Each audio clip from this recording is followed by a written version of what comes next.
For the very latest news from Thailand, this is the Fabulous Pattaya Media Group. If you could like and subscribe, well, that would be amazing. Thank you so much. No authority in Thailand will be allowed to issue permits for the public carrying of guns of any kind across the nation. Deputy Prime Minister and Interior Minister Anutin has announced proposals that will prevent any authority from issuing permits as a part of a clampdown that's intended to reduce the number of weapon-related crimes across Thailand. Ahead of a wealth of changes, the ban has already been put into force.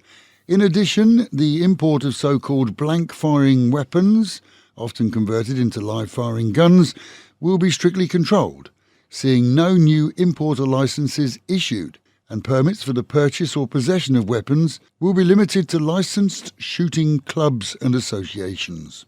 Soon, anyone possessing a weapon, real or blank firing, will be required under law to register them, and the purchase of ammunition is to be strictly controlled. Anutin, previously the health minister during COVID, has been at the forefront of quickly introduced changes to law here in recent months, all implemented to reduce crime and improve lifestyles. An estimated one-third of all weapons owned by the public are unregistered, according to reports, and whilst many are owned by those living in rural communities, many more are held by criminals.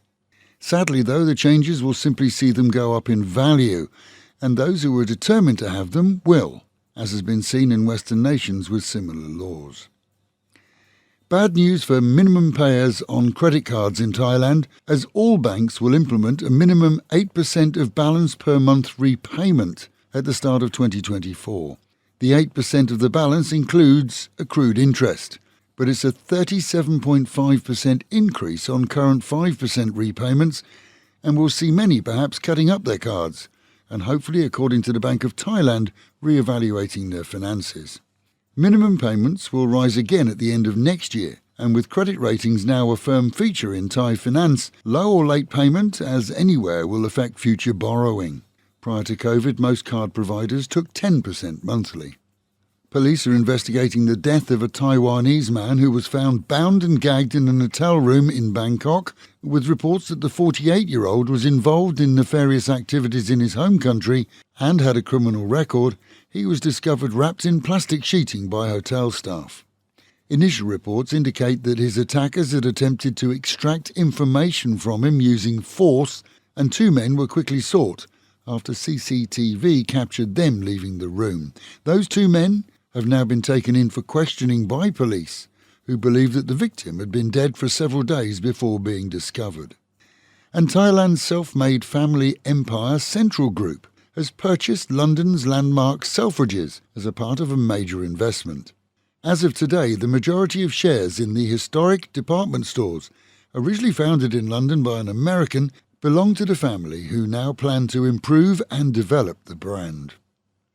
Meanwhile at home, and when police were called to the death of a local vendor in Sattahip, what they found was that the man had been shot by debt collectors, with word that he was just 400 baht in arrears. The loan sharks were quickly identified and taken into custody. It seems that a husband and wife team lent money at extortionate rates, but weren't the friendliest when customers couldn't repay.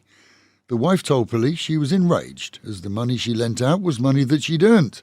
No word on how, and either way they lost their tempers and shot the 45-year-old debtor before fleeing. Either way, both face murder charges, and for others in debt to them, well, they're likely not to see anyone trying to collect, for a few decades at least.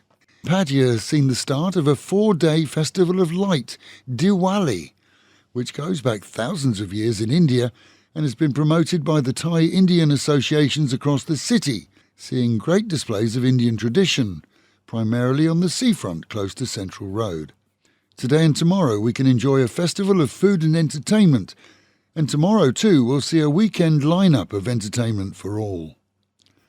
And with the Met Office issuing an outlook for today and the weekend of highs around 30 degrees dropping down to 25, windy with cloud and sun, but very pleasant, and the real feel perhaps of 32. Local and national news today from Fabulous 103 FM and Fabulous Pattaya Media Group. And to get a notification every time we release another bulletin or programme, like and subscribe to our channel, Fabulous Pattaya Media Group by using the link below.